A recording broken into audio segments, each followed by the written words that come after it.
This week's Grandmaster is a new one, with the Europa Battlegrounds entering the GM rotation for the very first time. This week's Nightfall weapon has been updated to the Adept Wardens law for double loot week, so I'll be covering the best team comp, loadouts, and positioning strategies to make your GM farms a breeze. I'm Above, and if you enjoyed today's video, a like and subscription would be greatly appreciated. Now, let's get into it.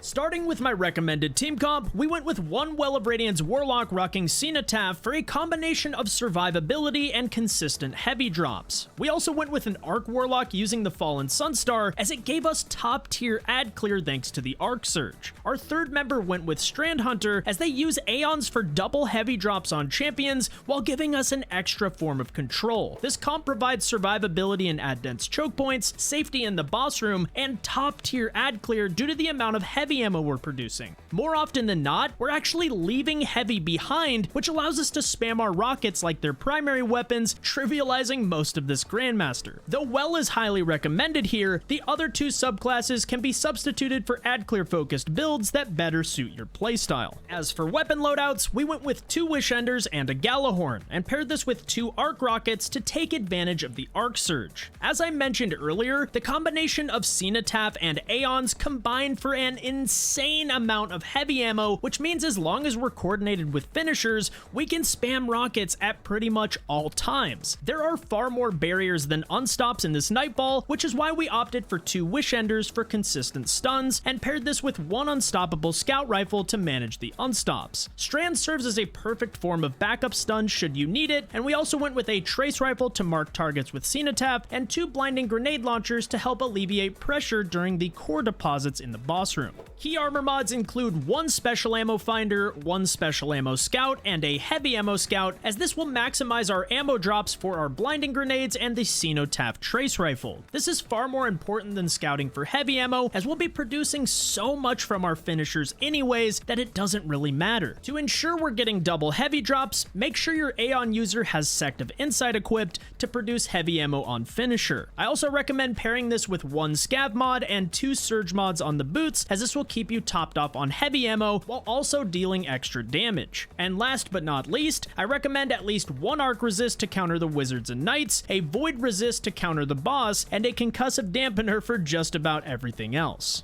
Diving right into the Nightfall, head right and start clearing out the hive. There are several pieces of cover that can be used to keep your threat detection stacks low, and this side of the map has far fewer ads to worry about. With that said, most of the ads can be blinded as you run past them, which makes this part much easier. As we make our way inside, start by focusing on the barrier champion directly in front of you, and once dead, you can then target the barrier on the right hand side and use your Wolfpack rockets to clear ads. As long as your Cenotaph user is marking the champions with their trace rifle, you'll have plenty of heavy ammo later on. The ads will continue to push towards you as they spawn, which means we can freely clear from the back of the room. And once most of the enemies are dead, we can then open the heavy crate to restock on ammo, push up, and drop a well overlooking the mini boss. Once dead, kill the barrier champ, clear the remaining ads, and we're moving on. The next encounter contains 3 barrier champions and an unstop, so your positioning is extremely important here. Start by blinding the acolytes on the left, then sprint over and place a well in a safe spot outside of the hive traps. You can then spam rockets at everything you see and get finishers to restock your galley user with ammo should they ever need it. The champions will always stay downstairs below you, so this position on the catwalk makes it so that they rarely have a direct line of sight on your team, which makes this room significantly easier.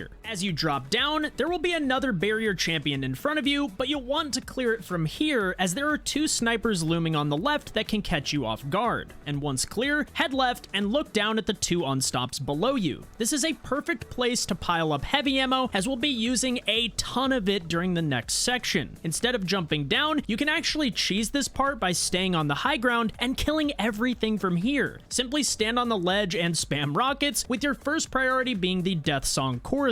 Killing this enemy quickly can prevent the Shriekers from ever opening, so make sure you focus this as a team before anything else. And once dead, you can pick out the 2 barrier champions, clear the remaining ads, and you're free to drop down and collect the heavy ammo crate to fully restock on ammo. As we push forward, a barrier and unstop will spawn on the far side of the room, but since we're on this high ground, they actually pay very little attention to you. Start by taking out the snipers on the left, then mark the champs with cenotaph and kill them from a distance. And just like that, we're through this encounter with very little effort and completely full ammo. Now it's time for the hardest part of this GM, the lasers. Nah, seriously. Take your time here because these can insta-kill you, and once you're past them, there are 2 surprise barrier champions that like to teleport in front of you, which is where Strand comes in huge. Make sure to get finishers on these 2 champions as the next room is very ammo intensive. This encounter contains 3 hive wizards, several barrier champions, and a ton of trash mobs, which is why the entrance of this room is extremely dangerous. So instead of just sitting here, I recommend shooting a few disorienting grenades out towards the enemies, then running right and taking cover on this top right platform. From here, you can drop a well and safely spam rockets at everything you see, with very few enemies having line of sight on you. This position makes this room incredibly easy, and as long as you're marking targets with cenotaph, you'll leave here with heavy bricks on the ground. We like to focus the first wizard on the right, then the one on the far left, followed by the last wizard on the left catwalk. And once clear, feel free to collect your heavy ammo,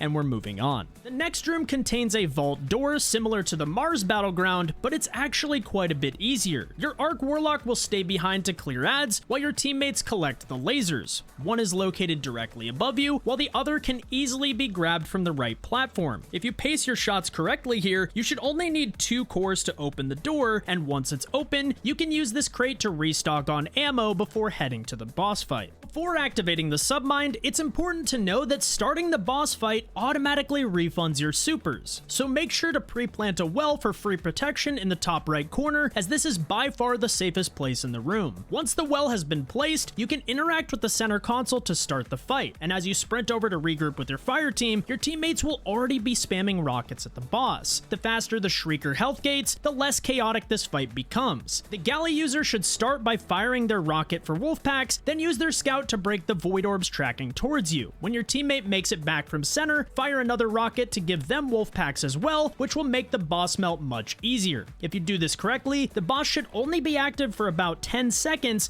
meaning you'll have plenty of time in your well to start clearing ads. Once the boss has been health gated, a barrier champion will spawn in directly below you. You'll want to clear the ads around it, tag it with cenotaph, and get a finisher for double heavy drops to restock on ammo. You can then clear the rest of the ads from your second well that you kept from pre-planting the first one, and take out the Arc Charge Wrathborns one by one. Have one person dunk while the others clear ads and blind the enemies around the deposit, which makes this part incredibly easy. Once you've reached 4 out of 5 on the deposits, you can head to center and collect the heavy ammo for the final boss bake, and before dunking the 5th charge, make sure your well user has their super back and that you're grouped up as a fire team in the top right corner. Once ready, you can dunk the final charge and rocket dump once more. The boss will teleport a lot during this phase, so just be aware that you may have to pace your rocket shots a bit. There's also a barrier champion that spawns during this phase, but you can easily ignore it and still get platinum rewards. So reproc Wolfpack rounds, spam the boss, and the Europa Battlegrounds Grandmaster Nightfall is a GG.